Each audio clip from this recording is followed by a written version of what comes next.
국회 행정안전위원회가 제주도에 대한 국정감사를 벌였습니다.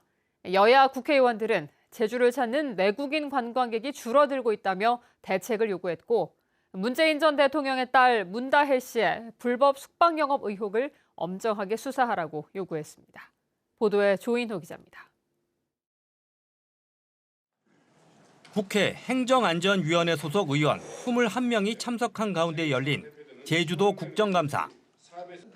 여야 모두 최근 제주 관광에 대한 만족도가 급격히 떨어지면서 내국인 관광객이 줄어들고 있다며 대책을 요구했습니다. 2016년부터 22년까지는 여행 만족도가 1위였습니다. 그런데 우리 지사님 취임하신 이후로 23년 4위, 24년 7위로 건너박질했습니다. 우리나라 사람들이 인정을 안 하는 관광도시가 어떻게 세계적 관광도시가 될 수 있습니까? 제주도를 제대로 알리지 못하셔가지고 관광객들이 일본으로 빠지고 있다는 얘기거든요. 여기에 대해서 난탓을 하실 문제가 아니라 국민의힘은 문재인 전 대통령의 딸 문다혜 씨가 농어촌 민박으로 등록하지 않고 불법 숙박 영업을 했다며 자치경찰단에 엄정한 수사를 촉구했습니다.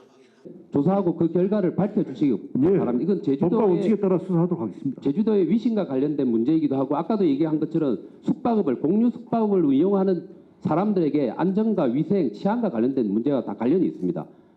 기초자치단체를 설치하는 주민투표에 대해 민주당은 찬성했지만 국민의힘은 신중한 입장을 보였습니다.